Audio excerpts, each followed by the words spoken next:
ផលិតផលរបស់យើងតម្លៃ$180ដាច់ធានាជូន3ឆ្នាំចុះបញ្ជីនៅក្រសួងនឹងទៅមិនមែនជារបស់ថៃដែលមានតម្លៃធូរថ្លៃក្រសួងអត់ចុះបញ្ជីឲ្យទេរបស់ថៃធូរទេកុំយកមកប្រៀបប្រដូចជាមួយនឹងផលប្រកាស CM4 របស់អាមេរិកមាន QR code ត្រឹមត្រូវមានច្រើនមុខងារធានាជូនគ្រឿងទី8បងប្អូនបាទ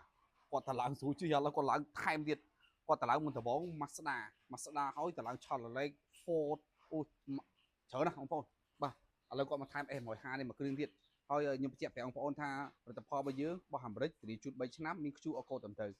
ខ្ញុំអាណិតបងប្អូនដែលមកចំនួនគាត់ឃើញគេផ្សាយស្តៀងរបស់យើងដែរស្រាប់តែគាត់ដាក់គេធូរថ្លៃស្រាប់តែពេលគាត់មានបញ្ហាគាត់ឆាប់មកសួរខ្ញុំដល់ពេលធប់ផលិតផលមិនមែនរបស់ខ្ញុំរបស់ថៃហ្នឹងអញ្ចឹងខ្ញុំបញ្ជាក់ប្រាប់បងប្អូនថារបស់ខ្ញុំរបស់អាមេរិកធានាជូន3ឆ្នាំមិនមែនជារបស់ថៃទេរ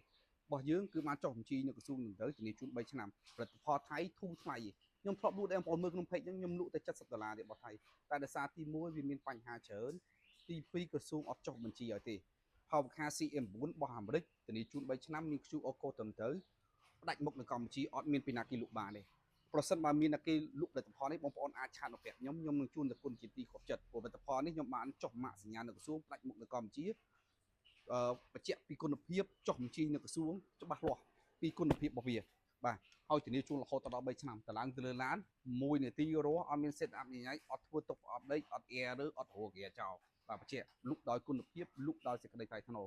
ហើយដូចខ្ញុំបញ្ជាក់ដែរអញ្ចឹងផលិតផលរបស់យើងតម្លៃ$180ដាច់ធានាជូន3ឆ្នាំចុះបញ្ជីនៅក្រសួងនឹងទៅមិនមែនជារបស់ថៃ